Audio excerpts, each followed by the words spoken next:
Good morning class. बेटा we are reading chapter 11 conservation of natural resources. हमने page number 80, 81 और 82 complete किया था। रीडिंग सेक्शन हमारा हो गया था पेज नंबर 82 तक।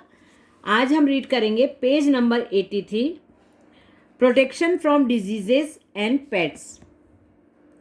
ये जो है ये कंजर्वेशन ऑफ फॉरेस्ट जब हम रीड कर रहे थे उसमें हमने रीड किया था कि कंजर्वेशन ऑफ फॉरेस्ट मतलब क्या होता है, या कंजर्वेशन ऑफ फॉरेस्ट हम कैसे कर सकते हैं, जंगल को हम कैसे बचा सकते हैं। क्योंकि जंगल होंगे तभी हमको पानी मिलेगा, तभी हमारी वाइल्ड लाइफ सेफ रह सकेगी। जंगल हैबिटेट होता है ना, जो वाइल्ड लाइफ जो बर्ड्स होते हैं, एनिमल्स होते हैं, उनको जंगल तो उनका घर है रहने के लिए। और यदि जंगल नहीं रहेंगे तो ये सब प्रजातियां भी हमारी खत्म होती जाएंगी। तो उसके लिए क्या अफॉरेस्टेशन हमने रीड किया था, अफॉरेस्टेशन कर सकते हैं हम। कंजर्वेशन ऑफ फॉरेस्ट के लिए अफॉरेस्टेशन। देन उसके बाद हमने रीड किया था प्रिवेंटिंग ओवरगेजिंग। अफॉरेस्टेशन मतलब बहुत बड़ी लेवल पे प्लांटेशन करना, पेड़ लगाना।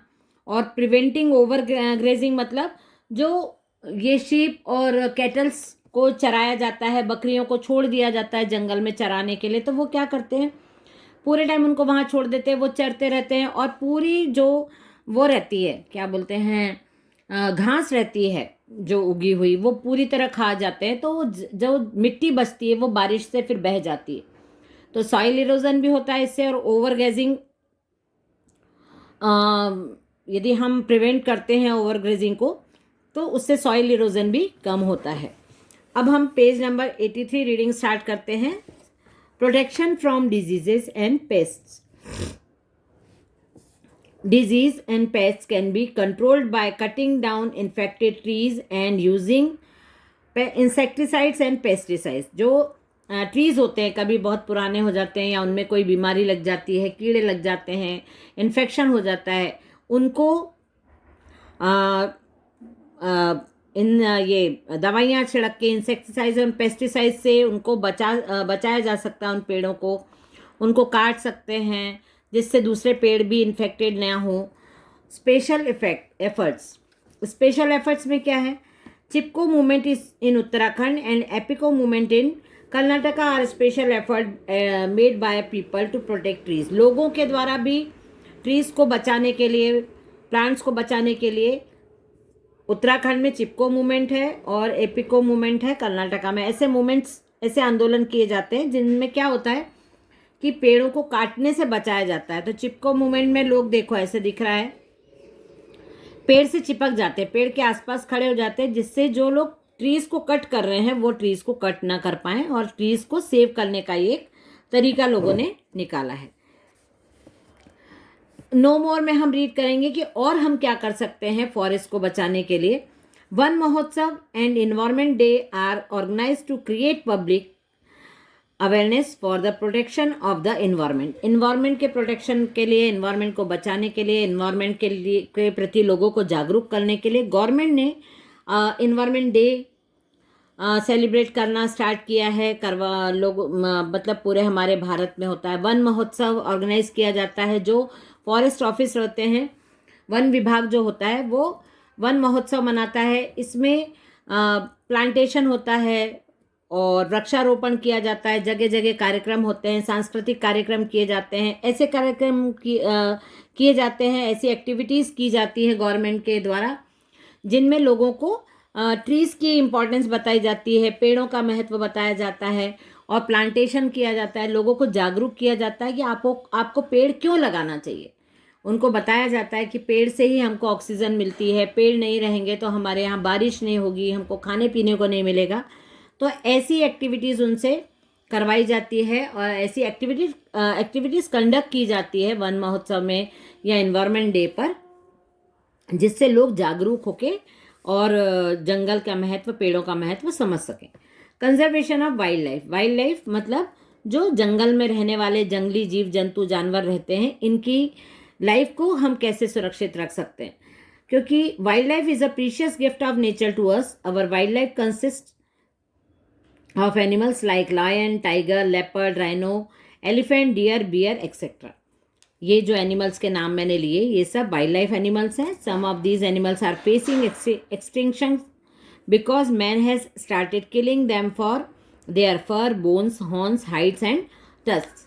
जो लोग हैं, ये जो एनिमल्स हैं, इनके दांतों के लिए, इनकी हड्डियों के लिए, इनके हॉर्न्स मतलब इनके सींग के लिए, इनकी स्किन के लिए, इनके फर के लिए लोग इनको मार देते हैं और इन चीज़ों का बिजनेस किया जाता है. इन चीज़ों से सामान बनाए जाते हैं, बेल्ट्स, बैग, शूज़, कपड़े और बहुत सारे ऑर्नामेंट्स बनाए जाते हैं, जो बहुत सारे औजार बनाए जाते हैं, टूल्स बनाए जाते हैं और इनका बिजनेस किया जाता है, इनको बेचा जाता है.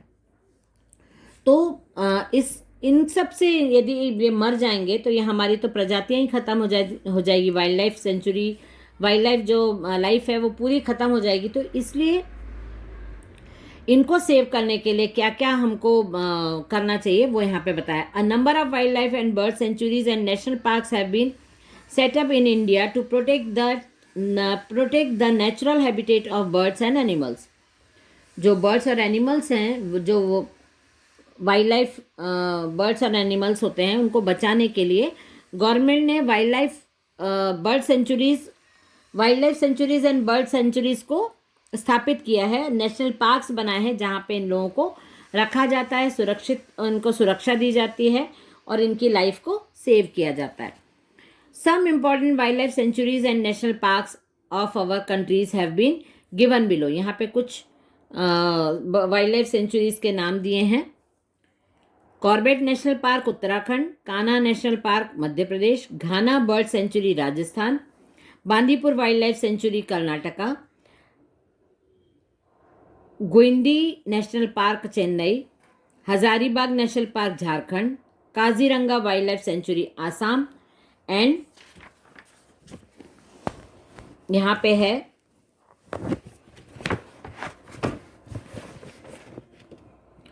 मधुमालाई century Tamil Nadu, Periyar century Kerala, null Sarovar bird sanctuary Gujarat, Sultanpur bird sanctuary Haryana and Ghat Prabha bird sanctuary Karnataka.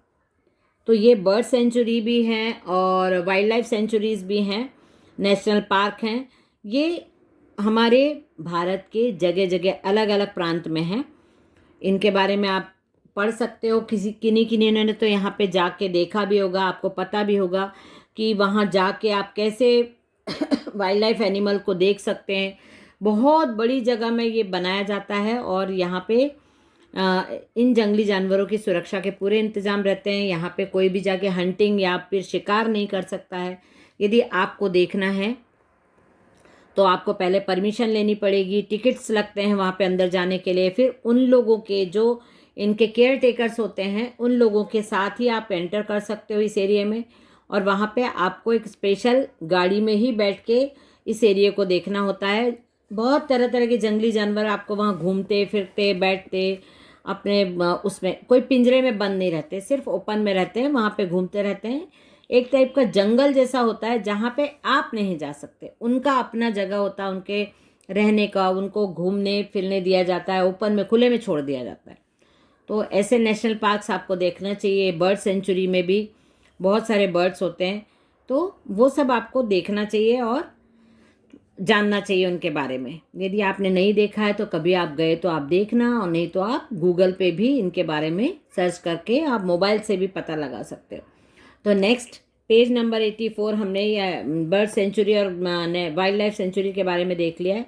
उसके बाद हम government has pass strict laws wildlife protection act in 1972 against indiscriminate killing of wild animals. Wild animals को किल करने के लिए भी laws बने हैं, कानून बने हैं. In some centuries the population of endangered animal has significantly increased due to such efforts towards conservation of wildlife. Conservation of wild life की वजह से जो एफर्ट्स गवर्नमेंट डालती है या लोगों के एफर्ट की वजह से ये जो बर्ड की लाइफ है और ऐसे बहुत सारे